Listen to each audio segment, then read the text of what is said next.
Hola a todos, ¿qué tal? Mi nombre es Carlos y bienvenidos a un nuevo martes de Nación Artista.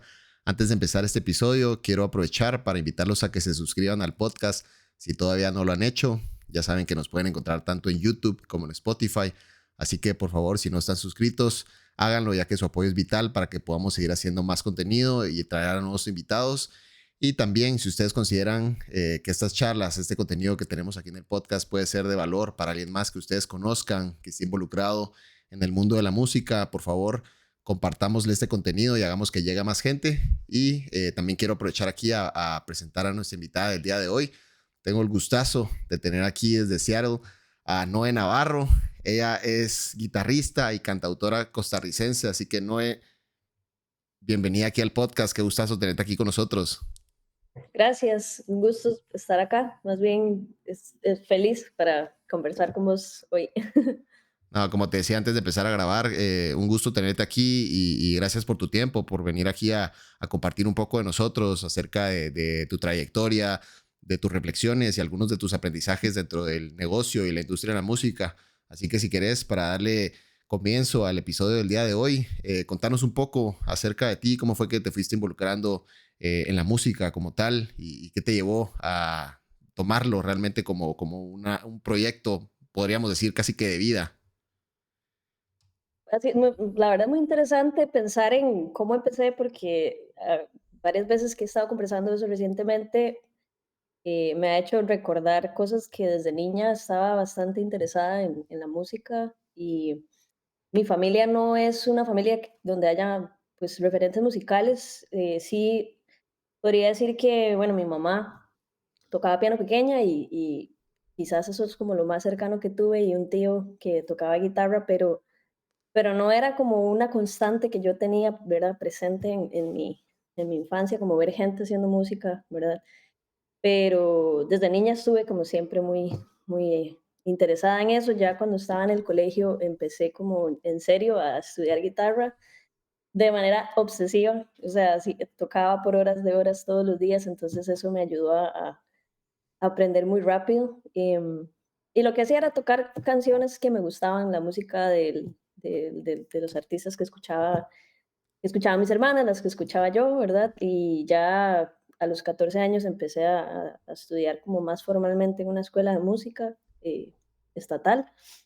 Entonces, súper agradecida de que en Costa Rica tenemos ese tipo de oportunidades, ¿verdad? Era sumamente accesible. Aprendí a leer música y llevaba coro y instrumento, etcétera. Entonces, como que desde el cole ya yo sabía que eso era lo que yo quería hacer. O sea, estuve ya siempre dándole a la guitarra, y entré a estudiar educación musical en la universidad, y siempre estuve como muy cercana a la guitarra eléctrica. Era lo que siempre no sé, o sea, la guitarra en general me gusta, pero la guitarra eléctrica me genera como algo que no te puedo explicar, es como una conexión diferente. Y pues tuve como que buscar mi forma de hacer el camino en la guitarra eléctrica, puesto que no existen carreras en Costa Rica como para desarrollarse profesionalmente en ese ámbito, pero yo hice mi propio camino, tocando con un montón de bandas diferentes, de todo tipo de música, siempre muy inclinada a estudiar jazz. Y lo que es el tema del proyecto que tengo ahora es algo que viene como más reciente, más o menos por ahí del 2020 fue cuando empecé a, como decimos en Costa Rica, tirarme al agua a cantar y a escribir canciones y a ponerme, ¿verdad? Exponerme y compartir eso que estoy haciendo con la gente. No, yo quería preguntarte cómo consideras que tu evolución como guitarrista y como cantautora ha impactado también de la mano de tu visión sobre el negocio y la industria musical como tal. Eh, a ver si te estoy entendiendo la pregunta. Te digo porque nos mencionas mucho el hecho de esta formación que tuviste en un principio más musical, podemos decir, más de teoría musical como tal, pero ¿cómo fue la evolución también de irte metiendo de lleno en lo que es el negocio de la música, la industria musical, todo esto que es, podríamos decir, la otra parte de la moneda que muchas veces queda un poco al margen cuando uno inicia en la música? Bueno, pues te digo que en cómo lo influenció en el proceso, pues tantas formas, desde desarrollo de habilidades emocionales, digamos, como para poder tener como una inteligencia emocional a la hora de trabajar con otras personas, porque el inicio de mi carrera fue mucho guitarrista para bandas, guitarrista para alguien más, entonces tuve que desarrollar herramientas para aprender a trabajar en equipo, em, y no solamente en la parte emocional, aprender a cobrar, saber cómo manejar cotizaciones, contratos, em, y también pues tener como mecanismos para resolver problemas que surgen en el camino, ¿verdad?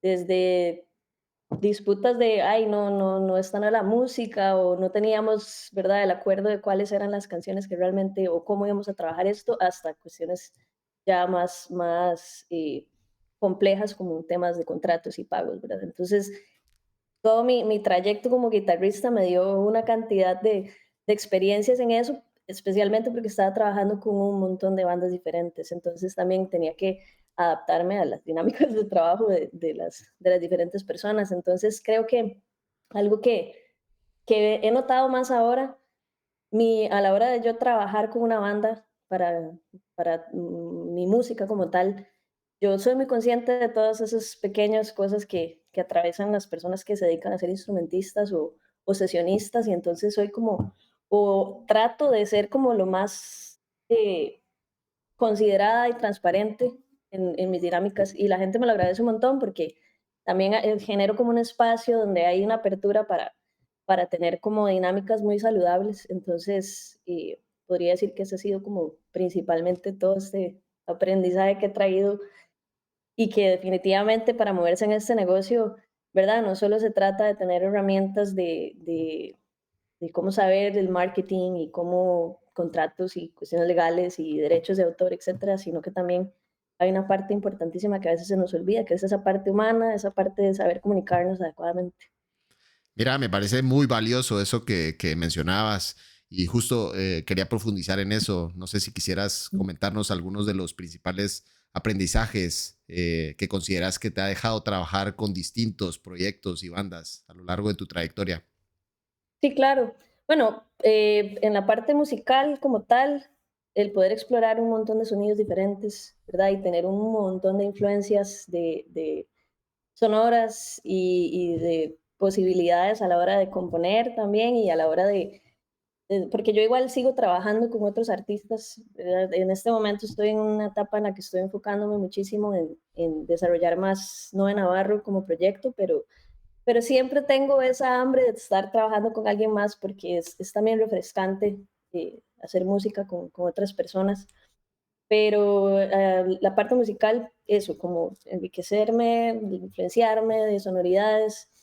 Y en cuanto a dinámicas laborales como tal, eh, pues como te digo, he aprendido mucho el tema de entender que una persona trabaja de una manera y otra persona trabaja de otra, y eso hay que tenerlo claro y poner cartas sobre la mesa desde el principio. Ok, mira, esto es, ¿verdad? Ser muy transparente, yo hago las cosas así, me gusta como hablar esto así, me gusta tener como por escrito, o si tenemos un acuerdo, un contrato, lo que sea, y estos son los precios, estas son mis expectativas, y a veces no, o sea, no es como una costumbre, ¿verdad? Muchas veces tener ese tipo de conversaciones que a veces hasta se pueden volver un poco incómodas, porque cuando entra la conversación de responsabilidades, no a todo el mundo le gusta, ¿verdad? Entonces, eso me ha ayudado mucho a aprender, y también he sido como, creo que ser la menor de cuatro, de cinco hermanas, mi naturaleza es aprender de lo que hacen las otras personas. O sea, es lo que siempre he hecho, ¿verdad? Entonces, al trabajar con otros artistas, voy viendo cómo se manejan en su marketing, cómo hacen networking, eh, cómo se mueven en general. Entonces, yo de ahí he agarrado, esto me gusta, esto va para mi saco, esto tal vez no tanto, pero eso ha sido para mí crucial porque también me ha ayudado a conectar con otro montón de gente a través de las artistas con las que he trabajado yo. Mira, me parece muy bonito eso que mencionabas de aprender de otras personas y justamente ese ha sido siempre el propósito de este espacio, de este podcast, tener aquí la oportunidad de poder escuchar a diferentes profesionales, a diferentes actores de la industria de la música, ¿verdad? Porque considero que una de las claro, maneras más bonitas de aprender es escuchar justamente los testimonios y las experiencias de gente que está haciendo cosas similares a uno o cosas que a lo mejor uno quisiera hacer en algún momento, ¿verdad? Tanto de aprender de lo bueno como de lo malo, ¿verdad? De los aciertos como de los errores. Creo que total, es esa retroalimentación es tan valiosa, ¿verdad? Yo te quería sí. preguntar, no sé, para ti, no sé si hubo algún cambio relativo en tu relación con la música y con la industria desde que te trasladaste a Seattle o sentís que fuiste manejando todo de una manera muy natural y fluida. Uf, pues no, sí, sí ha sido un cambio grande de muchos lados. Creo que hacer un cambio de hogar, digamos, y todo, y empezar como de cero, crear una vida nueva en un espacio donde no conoces a nadie, es, es enorme el proceso. Pero específicamente en el tema de la música, te puedo decir que yo en Costa Rica tenía una, como ya una comunidad que teníamos dinámicas de trabajo bastante armoniosas, o sea, había logrado realmente tener un grupo de gente que estábamos, todavía estamos, pero obviamente se ha transformado la dinámica, y, ¿verdad? Un grupo de amigas que colaborábamos de muchas maneras. Entonces, llegar acá y no tener como esa comunidad fue como, uff, qué fuerte, porque no sé por dónde empezar, pero eh, tengo que hacerlo. Entonces, yo incluso antes de llegar acá, lo que empecé a hacer fue meterme a Facebook y buscar grupos locales de músicos para ver qué ondas, qué estaba pasando. Encontré como varias plataformas también donde la gente se hace sus perfiles y comparte su música y pone, estoy buscando baterista o estoy ofreciendo servicios de grabación de bajo, qué sé yo. Por ahí empecé y ahí conecté con una persona, conecté con varias gente, pero una que fue como crucial es una cantante de acá que se llama Neri Johnson, que de hecho con ella estoy trabajando un montón ahora, y ella me invitó a diferentes espacios donde empezó a conectarme con un montón de gente. Entonces, ahora tengo una pequeña comunidad que está creciendo y estamos, ¿verdad?, colaborando. Creo que Seattle también permite mucho que eso pase de una manera muy fluida por la dinámica de la escena local. Honestamente, no tengo mucho conocimiento de otras escenas, aparte de una en Kansas que estuve hace muchos años, pero es otra cosa. Pero lo que he escuchado de las personas que han experimentado escenas como Los Ángeles o, no sé, Washington, D.C., dicen que la dinámica es distinta, es un poco más hermético y el proceso puede ser un poco más lento. Seattle tiene como esa característica de que es muy colaborativo y es música independiente, entonces todo el mundo se ayuda y entonces eso también me ha permitido como poder entrar de una manera bastante tranqui, o sea, no he sentido como que, o sea, sí he tenido que hacer el trabajo, pero no he sentido como que hay una pared que me detiene. Entonces, la verdad que estoy súper agradecida de que eso acá sea así. Mira, ¿no? Y para ti, ¿cómo ha sido realmente esa construcción de tu identidad artística? ¿No sentís no sé si has sentido que ha sido algo natural, que ha ido fluyendo, o es algo que has tratado de manejar de manera un poco más reflexiva? ¿Cómo ha sido en tu caso? Ambas, te puedo decir. Es principalmente con el tema de las composiciones, las que tengo, especialmente las primeras, quizás surgieron de maneras muy fluidas porque creo que había como una necesidad creativa de hacer. Y entonces hay canciones que sí, tuvieron muchos años de transformaciones, pero al momento de nacer fueron como muy, ok, aquí está, y tengo la esencia de la canción. Entonces, por ese lado, a nivel como de identidad sonora, fue algo que surgió a raíz de mis influencias musicales, de toda esta historia que te contaba de tocar con mucha gente diferente. Pero también he tenido esta parte de sentarme a reflexionar qué estoy haciendo, quién soy, eh, cuál es mi objetivo y por dónde me quiero identificar y ha sido muy complejo realmente porque al tener tanta mezcla de estilos musicales me cuesta como, ¿verdad? Entender a dónde estoy encajando. Y en cosas muy sencillas como llenar formularios para inscribir mis canciones en asociaciones de derechos de autor, a veces no encuentro una categoría que yo sienta que me funciona para la canción, a momentos más complejos, que es como describir todo el concepto del proyecto, ¿verdad?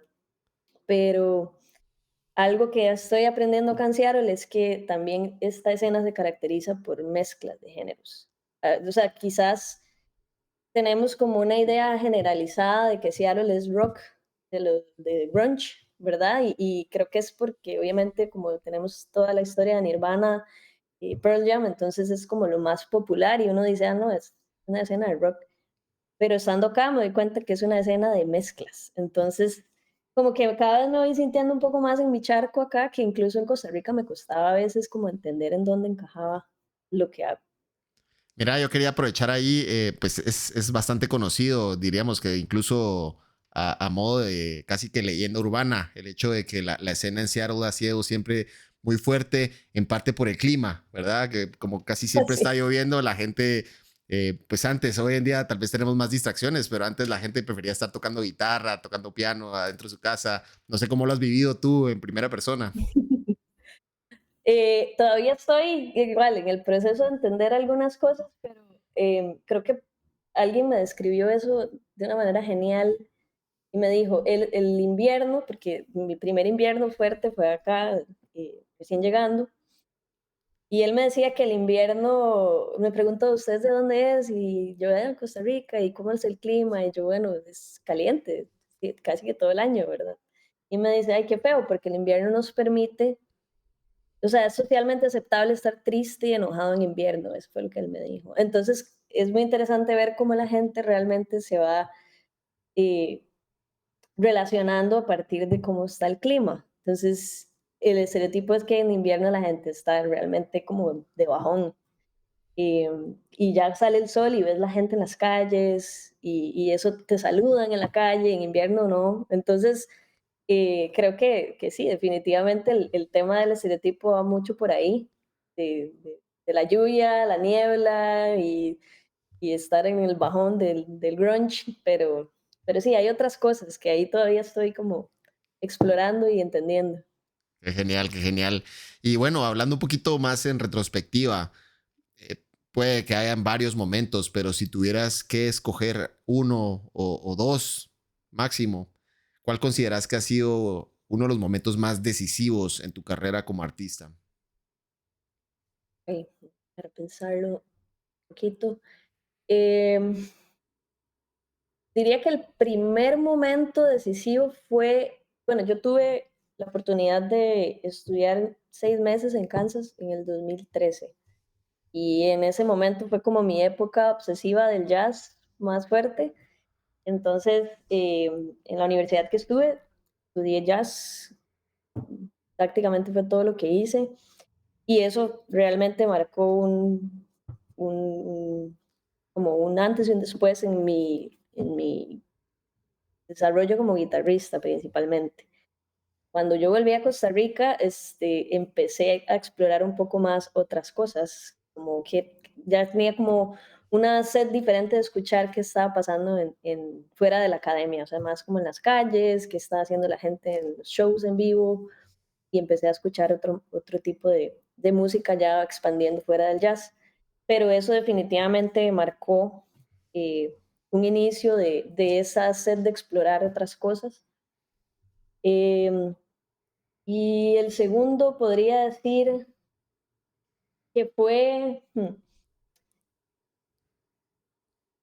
ok, creo que es este.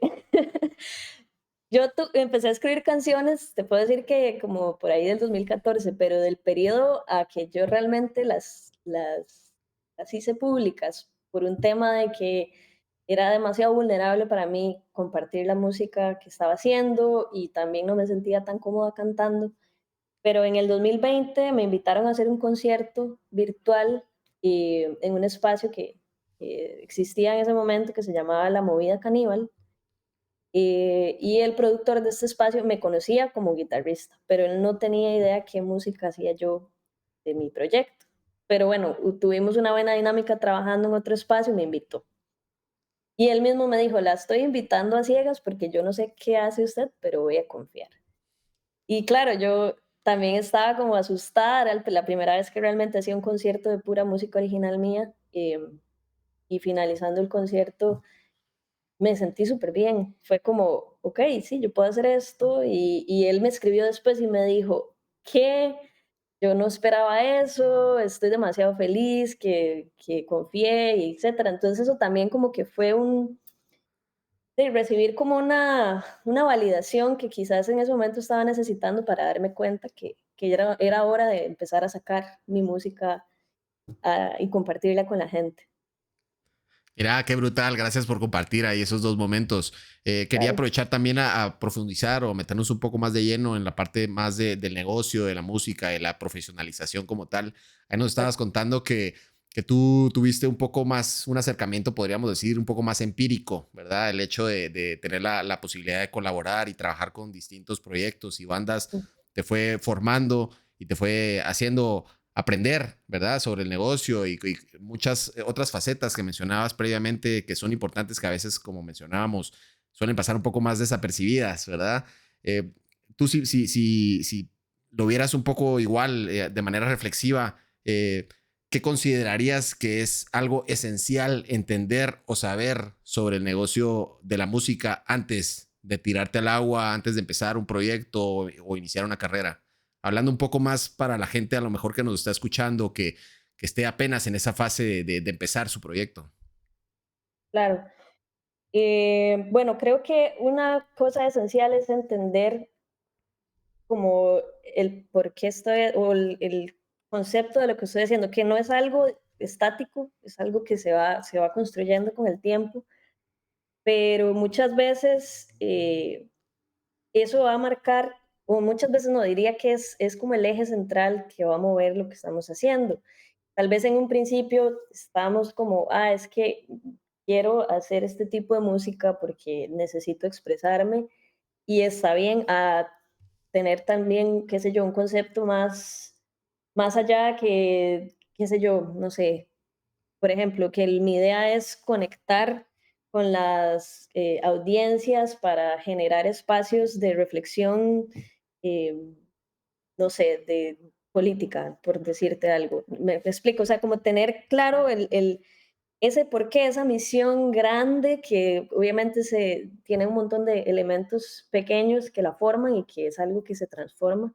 Creo que eso es algo que a mí me ha costado también como terminar de definirlo y ya tenía como una gran idea bastante, no sé, que ya la había como abrazado y venir acá también me está cambiando un montón esa, esa visión y creo que también es abrazar el cambio es parte de, eso diría que es una de las cosas. Y otra es entender que es importante trabajar con gente. Trabajar solo es durísimo. Así sea que estás haciendo un proyecto solista y que al principio nos toca hacer zoilas y nos toca hacer de todo un poco, hacer los afiches, aprender a diseñar, aprender a hacer contenido, a mercadear, a generar un branding, a aprender a componer, o incluso a maquetear, ¿verdad? Son muchas cosas las que tenemos que hacer al principio cuando todavía el proyecto no está como para delegar, pero eso no quiere decir que tenemos que hacer eso solos, ¿verdad? Yo, por ejemplo, tengo mis amigas de Costa Rica, esta comunidad que yo a veces les digo, hey, es que tengo esta idea, ¿qué les parece a ustedes?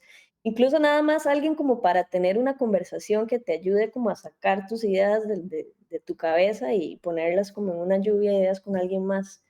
Eh, entonces la colaboración con otras personas es crucial porque siempre hay algo súper interesante que puede surgir de una conversación, ¿verdad? Diría que esos dos, tener un equipo de gente de la manera que sea, ¿verdad? Si es nada más como compañeros que se están apoyando en sus proyectos solistas y tener clara la visión y el concepto de lo que se está trabajando. Y creo que la tercera sería ya como meramente hacer el trabajo de investigar qué se necesita como mínimo para poder mercadearte en redes sociales, que diría yo que es como lo primero que hacemos, ya después, ahora, ¿verdad? Porque antes quizás se ponía primero prensa, ¿verdad? Pero por lo menos tener como qué se necesita para empezar a desarrollar las redes sociales de una manera que funcione con el concepto de lo que uno está haciendo, ¿verdad? Mira, y en tu caso, ¿qué herramientas o estrategias te han funcionado mejor para proyectar en sí, tu música y promocionar tu catálogo, tus canciones? Pues he visto que cuando hago contenido que es más como de tú a tú, más personalizado o como que la gente se sienta cercana a lo que estoy haciendo, eso tiene muy buena respuesta.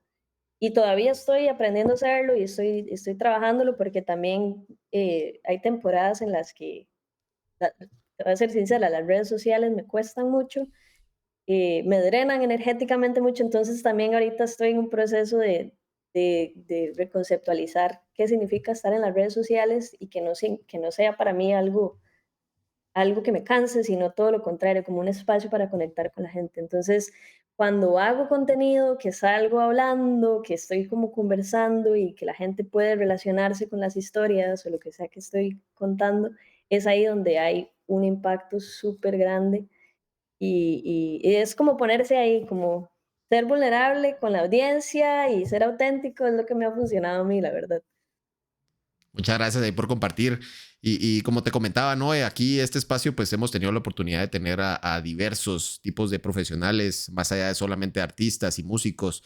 Pero en el caso de los artistas y los músicos, como puede ser tu caso, me gusta mucho hacerles esta pregunta, ¿verdad? Porque creo yo que podemos decir, una dualidad o muchas veces un conflicto que puede surgir internamente.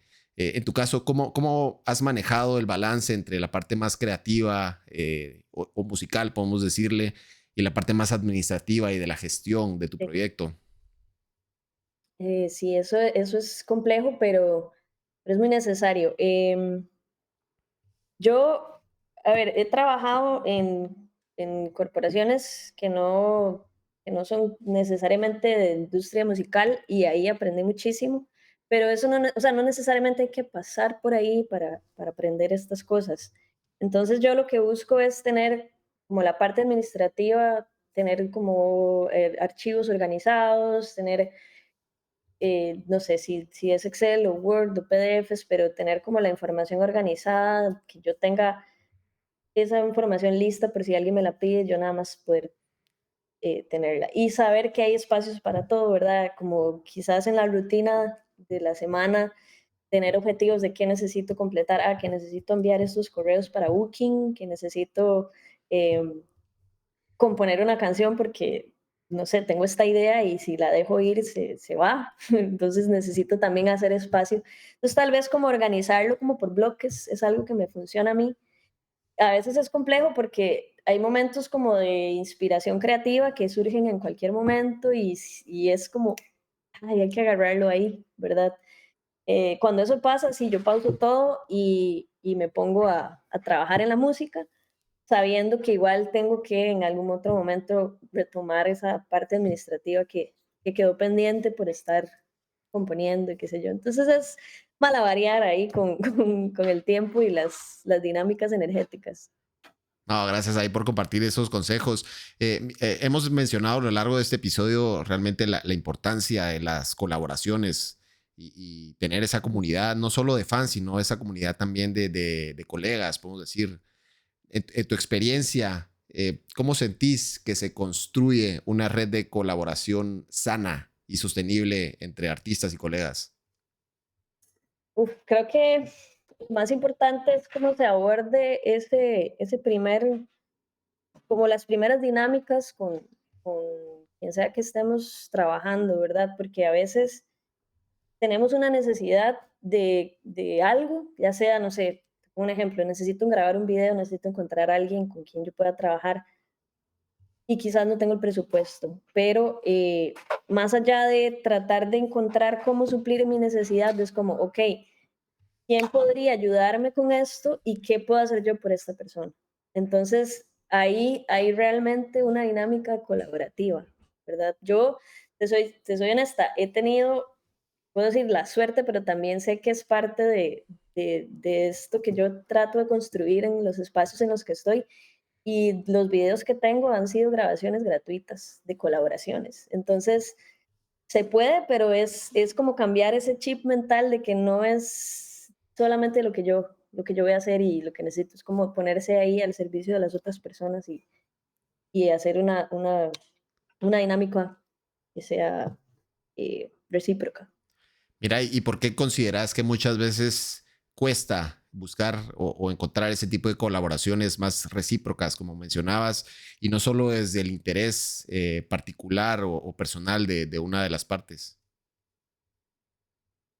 No sé realmente, sí, me encantaría tener como una respuesta concreta a eso, pero creo que también tiene mucho que ver con la comunicación, ¿verdad? Y cómo nos acercamos a la gente, si estamos moviéndonos desde el ego, o sea, yo sé que todos y todas tenemos ego y existe para algo, pero me refiero como a que acercarse a alguien como con una demanda sin una eh, actitud genuina de querer realmente hacer algo para que haya un beneficio mutuo. Creo que es ahí donde está el problema, cuando nada más, ¿verdad? Llegamos y no puedo hablar por las otras personas, lo puedo decir como desde lo que yo he logrado aprender de lo que hago, pero sí creo que por ahí va el asunto, ¿verdad? Que a veces, no sé, como que no existe una comunicación clara para abordar esto, entonces ahí ya empieza un poco raro todo. No, y realmente esto es algo que no es ajeno solamente a la música, ¿verdad? Es algo que suele pasar prácticamente en todos los ámbitos de la vida y es Sí, claro. complicado y siento yo que la gente que antes logra visualizar eso, logra visualizar que no solo se trata de pedir, sino también de ofrecer y saber realmente qué tenés de valor para entregar a cambio. Creo yo que las personas que rápido visualizan eso, yo creo que tienen más posibilidad y se vuelven mucho mejores negociadores, no solo desde la parte porque tenemos también como muy satanizada la palabra negociar, ¿verdad? Siempre se considera que negociar significa, no sé, ganar más que la otra parte, ¿verdad? Que uno gane y el otro pierda. Realmente yo considero que esa no es como tal una negociación sana, ¿verdad? Al final, en un trato, en una colaboración sana, lo ideal sería que ambas partes ganen, como tú decías, que sea algo recíproco, que ambos encuentren valor en el hecho de Claro, colaborar conjuntamente, ¿verdad? Eh, Mientras antes encontrés esa capacidad de encontrar esos espacios, creo yo que todo fluye más y como decías, se vuelve bonito trabajar con otras personas, ¿verdad? En vez de ser tedioso y sentir que solo te están tratando de ver la cara o todo el mundo está viendo ahí solo velando por su propio interés, ¿verdad? total. No, y como decís, negociar requiere mucho comunicar bien, e incluso tener herramientas para recibir una respuesta negativa y no tomarlo personal, ¿verdad? Es como poner sobre la mesa mis expectativas, y también lo que yo puedo hacer de manera transparente, porque también ofrecer algo que no es realista o que no es algo que está a mi alcance y prometer algo que no vas a poder cumplir es, ¿verdad?, otro problema. De hecho, estoy ahorita trabajando una colaboración para un video y yo lo que hago es ponerme súper transparente y decir, mira, yo en este momento no tengo presupuesto para esto, pero puedo aportar en esto, puedo buscar un lugar, puedo conseguir luces, puedo conseguir equipo de audio, esto. Y ellos también fue como, bueno, nosotros también estamos como con presupuesto bajo, pero te podemos conseguir esto y esto y nos sirve que hagamos un video porque para nosotros es exposición acá, es experiencia acá y a mí también me explico, o sea, como que creo que al ser como transparentes e incluso ponerse vulnerable, como, hey, no puedo hacer esto, o no me interesa esto con ustedes, pero esto sí, y saber que eso no va a ser como personal para ellos o para mí, es también como que permite que las cosas funcionen y fluyan de manera muy orgánica.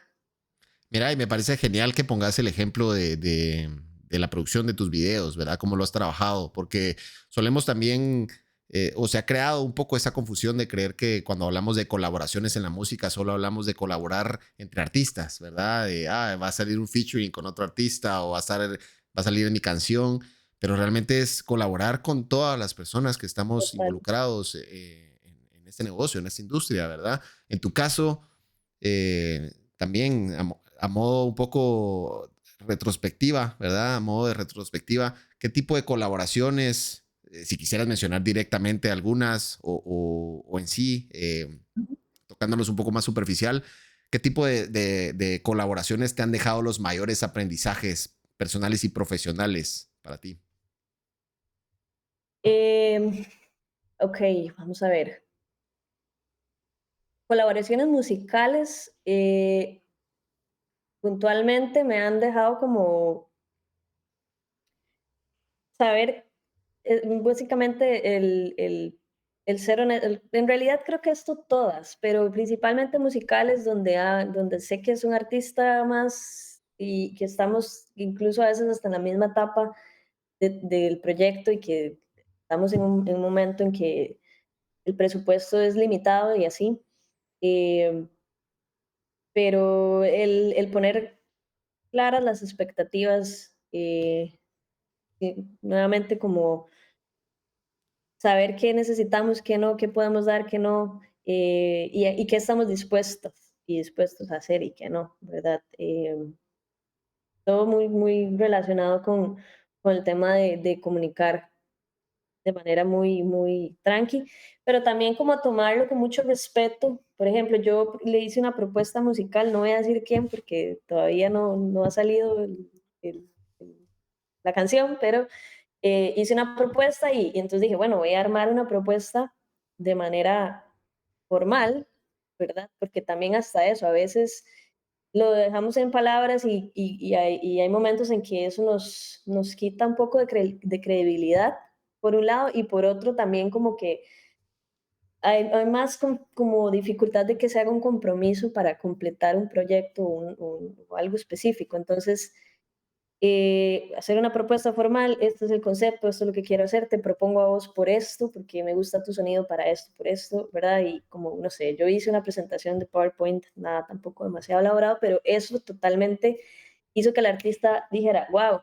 o sea, tiene claro lo que quiere, estoy totalmente a bordo, ¿qué necesitas? Tuvimos, ¿verdad? Ya la conversación, yo estoy dispuesta a, no sé, pagar las horas de estudio para grabar mi parte yo, etcétera. Entonces, eso por un lado, con otras colaboraciones, he tenido colaboraciones para videos, para, bueno, el sitio web que va a salir pronto, y igual fue una colaboración.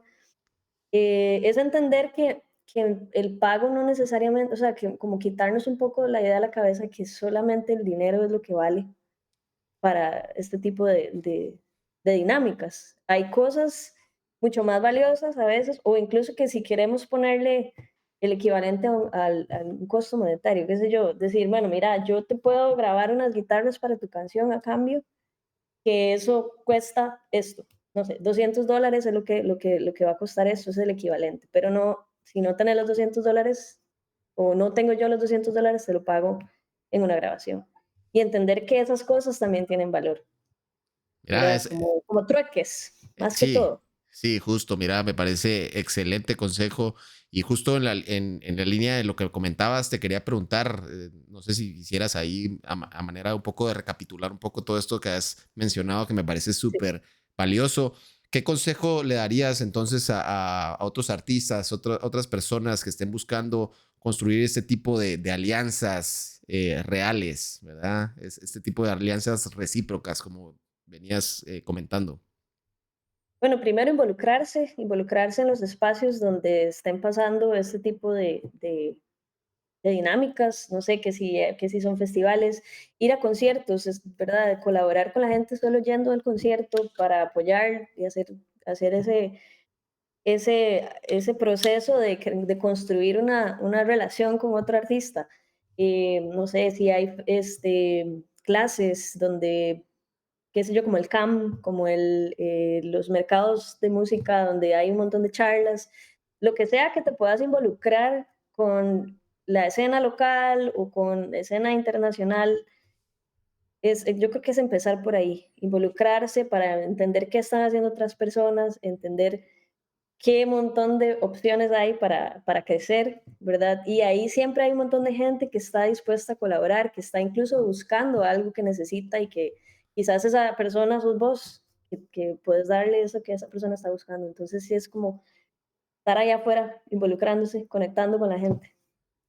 Genial, genial. Mira, quería aprovechar también un poco a cambiar de página y platicar un poco más de tus retos personales y en sí del entorno de la industria de la música. En tu caso, ¿cómo enfrentas la saturación de información y de distracciones que tenemos hoy en día en un mundo tan digitalizado como en el que estamos ahora?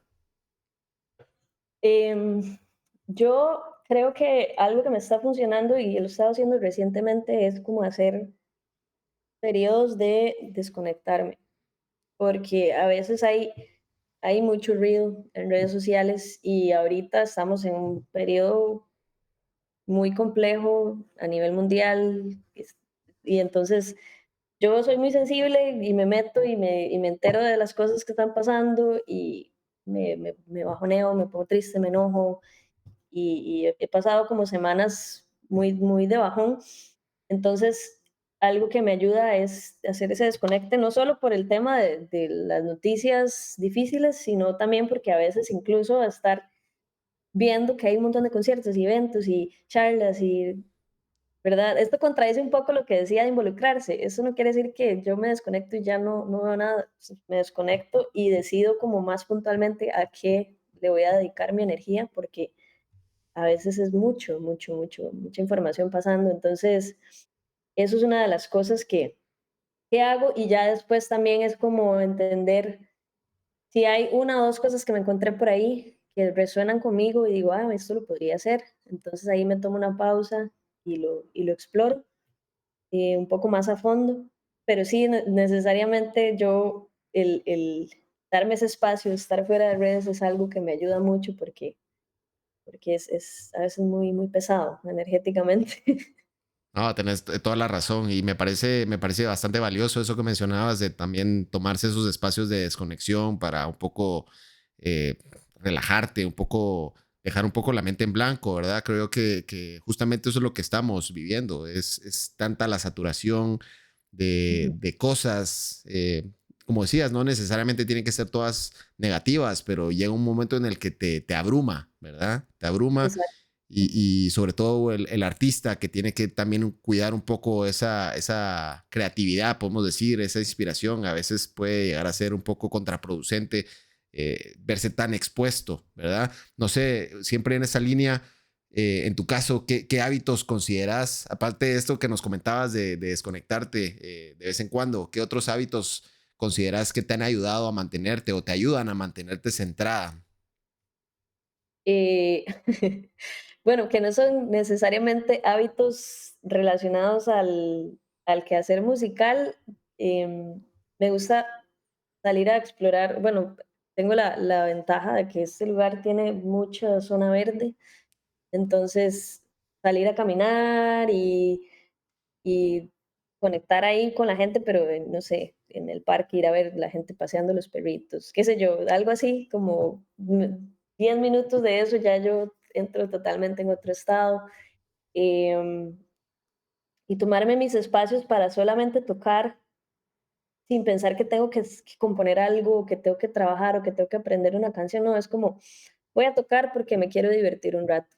Voy a agarrar la guitarra, agarro el bajo para jugar, literalmente, como con reconectar un poco con mis años iniciales en la música, es algo que me ayuda, como, ay, voy a sacar esto por plena diversión, me ayuda a sostener un poco, porque es difícil, esa línea, cuando el arte es nuestro trabajo, a veces se nos olvida que también es algo que amamos mucho y que se convierte 100% en trabajo, y eso puede ser un poco peligroso, me parece a mí.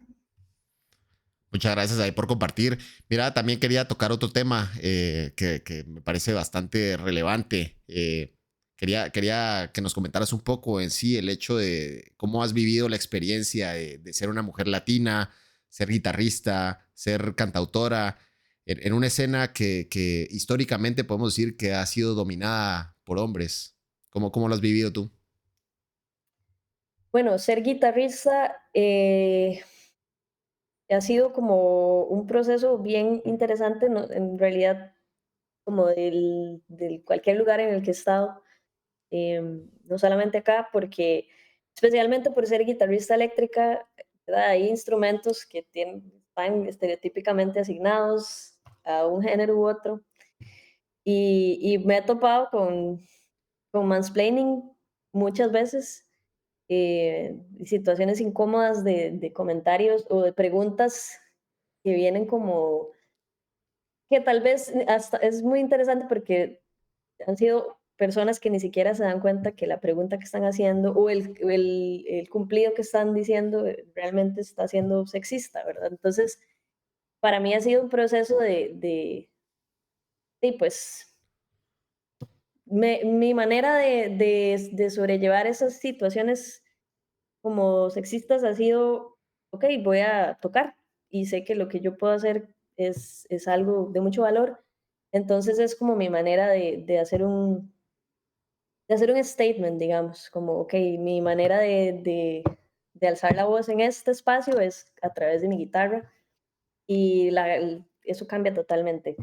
Pero también, más allá del sexismo, también ha habido mucha, como una recepción, especialmente de mujeres. También para mí es como un honor poder ser, no, bueno, no sé si puedo decir que soy un referente, eh, pero saber que hay mujeres que se sienten inspiradas por lo que yo hago y se acercan a mí y me dicen, hey, qué bueno ver una guitarrista tocando así, una mujer en el escenario, eso me inspira muchísimo y es algo que me da mucha fuerza para seguir haciendo esto, porque es como darle un empuje a alguien más que tal vez no ha tenido no ha podido dar ese paso de realmente subirse a un escenario y tocar por miedo al que dirán, por miedo a que es un espacio de hombres o que está dominado por hombres y poder ser como esa persona que, no sé, te doy la mano y vamos juntas, eso me inspira muchísimo. Mira, qué bonito que digas eso. Y justo te quería preguntar, ¿qué te gustaría decirle a otras mujeres que a lo mejor nos estén escuchando aquí en este episodio del podcast? ¿Qué te gustaría decirles a ellas? Sobre todo, a lo mejor alguna de ellas todavía no ha tenido la oportunidad o no ha querido tirarse al agua dentro de la música justamente por ese miedo, ese, no sé, ese realmente, podemos decir, un poco... em, ¿cómo se llama? Se me fue la palabra aquí, ese síndrome del impostor, ¿verdad? De creer que como decías, el hecho de creer que es una industria que siempre ha sido normalmente más dominada por hombres, una mujer no tiene espacio en esto. ¿Qué te gustaría decirles a estas mujeres que nos están escuchando? Ok, creo que algo que aprendí conversando con un amigo justamente una vez me decía, yo me senté a escuchar un concierto con un grupo de hombres, músicos todos, y iban a ver una banda de mujeres y entendió él en ese espacio que ya hay una predisposición del público a que si hay una mujer en el escenario, algo va a salir mal. Entonces, lamentablemente, eso no es algo que va a cambiar de la noche a la mañana, eso está por mil prejuicios, sexismo, etcétera. Entonces, a lo que voy con esto es que si ya de por sí eso está por defecto, lamentablemente, entonces igual subirse y tocar, porque puede ser que toques increíble, igual va a haber alguien que va a decir, ah, no, sonó mal. Y puede ser que toques mal, igual, o sea, y al fin y al cabo, lo que piense o no piense la otra persona tampoco es tan relevante porque estás haciendo algo para expresarte y toca subirse y toca muchas veces fallar en escenarios. Yo he aprendido muchísimo de fallar en escenarios en frente de una audiencia y sí, da mucho susto. pero son de las experiencias que me han dejado más aprendizajes. Entonces, creo que no va a llegar ningún momento en que sea como el momento perfecto para subirse, donde ya estoy 100% lista. O sea, una de nosotras se sube y se subieron 10 hombres que estaban 10 veces menos preparados que nosotras. Entonces, mi consejo es, dale, subite, hazlo. Excelente, muchas gracias ahí por esas palabras. Noé, también te quería preguntar si pudieras desmontar un mito dentro de la industria musical, dentro de en sí el negocio de la música, ¿qué te gustaría, cuál de estos mitos te gustaría desmontar? A ver. em, Creo que el mito de que no se puede vivir económicamente de un trabajo musical, porque se puede. O sea, conozco, no, yo no estoy en esa posición todavía, pero tengo miles de personas cercanas que lo hacen y les admiro muchísimo porque es algo que no es fácil, pero tampoco es fácil estar en un trabajo que no te gusta, aunque te esté pagando las cuentas. Entonces, sí, requiere tiene como otros retos, pero al fin y al cabo no es imposible. Sí.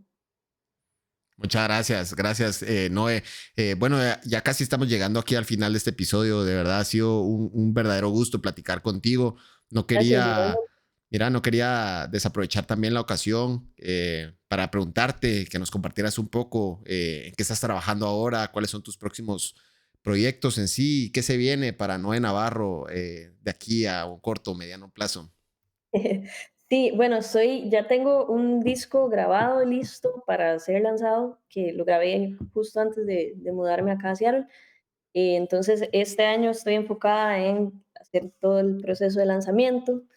Recientemente lancé un sencillo que se llama Gato en la Pantufla, una canción que le escribí a mi gato. Y entonces en este momento estoy promocionando esto y vienen más canciones. Estoy trabajando en la creación de 2 videos, quizás 3, igual colaboraciones que han estado surgiendo recientemente. Y este año es eso, como lanzar mi música, lanzar el disco y seguir tocando puertas para generar más eventos y más conexiones aquí en Seattle. Genial, genial. Muchas gracias por compartir, Noé. De verdad, de corazón, te deseamos el mayor de los éxitos en todo lo que deseas emprender. Espero que todo se vaya cumpliendo ahí de acorde a los objetivos que te vas marcando. Como te decía, ha sido un verdadero gusto platicar aquí contigo en el podcast. Aquí tenemos, básicamente ya se volvió una tradición, ¿verdad? Pedirle a nuestros invitados que despidan cada episodio con una reflexión final, un mensaje final que te gustaría que se lleve la gente que nos está escuchando, sobre todo otras personas que estén involucradas en el mundo de la música. ¿Qué te gustaría decirles si pudieras hablarles directamente? Claro.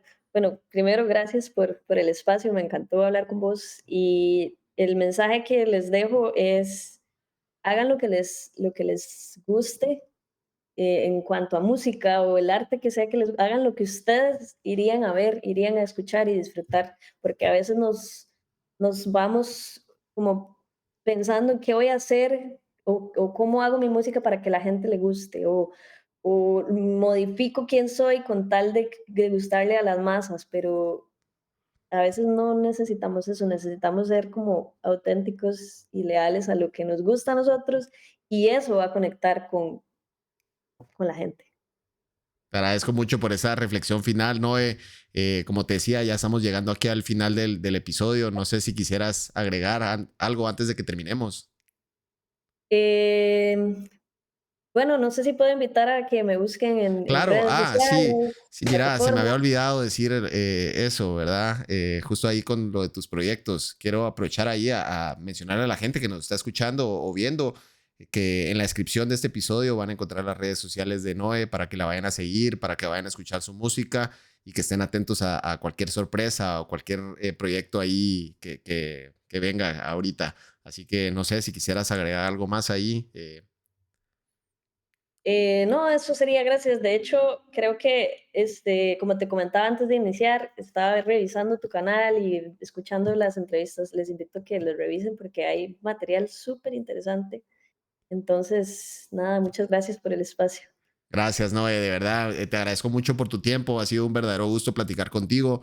Quiero aprovechar, antes de terminar este episodio, a invitar nuevamente a la gente que nos está viendo, nos está escuchando, a que se suscriban por favor al podcast. Su apoyo es vital para que podamos seguir haciendo contenido, poder haciendo más episodios, traer a nuevos invitados. Así que por favor, si no están suscritos, por favor hágalo, ya que su apoyo es vital.